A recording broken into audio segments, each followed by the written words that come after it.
This is Kev Dog, and you're watching Bitchin' Rides done right. Duh. This car was already built by Strictly Street Rods. He got wiped out in the four-way stop.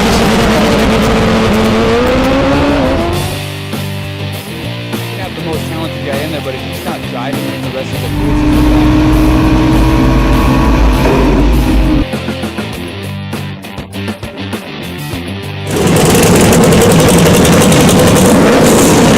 This show, top 5 in America.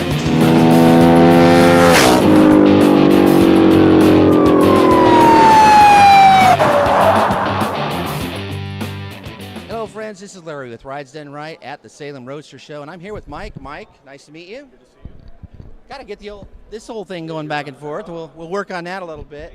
So one of the things that drew me to the car, obviously the car looks great, but let's talk about the story of this car. I came over and said, hey, who's the owner of this car?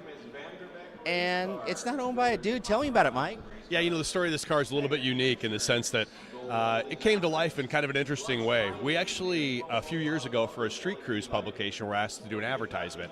I wanted to put a car in the advertisement, so we created one in Photoshop, just kind of doctored it up so that we had a nice image to use in the ad. A few months later, the owner of our company, we work for Industrial Finishes and Systems, had come to us and said, who owns that car on the poster? I explained to him that it wasn't an actual real car, it was just a digital image we had created. And he shook his head and he said, that just doesn't seem right. I think we should build that car. And the result is what you see here. Now, you don't hear that every day. So, I mean, the first thing that comes to your mind is, okay, you still got to get a budget. And was he aware of what these things cost? And he said, go ahead and build it? You know, we knew it would be a good mascot for the company to be able to showcase what we do, and being a part of this community and the community of hot rodders and car enthusiasts, and then also part of the local Salem community and all the communities that we operate in. It's very, very important to us. In order to be part of those communities, you got to come with a cool ride. And Stuart Barr owns our company, loves cool rides. And so we found a donor car that was purple, and it was had the basics of a 32 Ford, which is what we wanted to build. And we found that car, and then over the course of about 6 weeks, some retired employees from Industrial Finishes tore the car all apart, kept looking up and down at a poster that we had that had the digital image on it so they could match the actual car as close as possible to the image. And the result is dead on. I mean, it really is. So a lot of the employees then were actually active in the labor build part of the car? Yeah, we had a few, you know how it is, you know, guys reach a certain age and they want to retire, but they're not out to pasture, and we like to keep them busy. And so we gathered a group of former employees and guys that just, you know, love to paint, love to work on cars, and said, hey, you want to keep you guys busy for a few weeks? We expected to keep them busy for a lot longer than it did, but when car guys get excited about stuff, they work till late in the evening and early in the morning, and they get things done. Now, one of your guys' thing with your company is that you have things related to the paint part of the car. So why don't you kind of elaborate on that? Because, by the way, the paint is gorgeous on it. The color obviously is great. Yeah, the paint on this particular car is a BASF paint. It's called Green with Envy Pearl, and it's a Dodge color that you see on a lot of the Challengers and Chargers and those cars. It's a color that we really liked, and it also is a color that matches some of the colors in our corporate logo and our branding. And so it was very fortuitous that we had such a great eye-catching color as part of our corporate brand, that we were able to apply that to a car that really catches your eye and draws a lot of attention, particularly in the sunshine.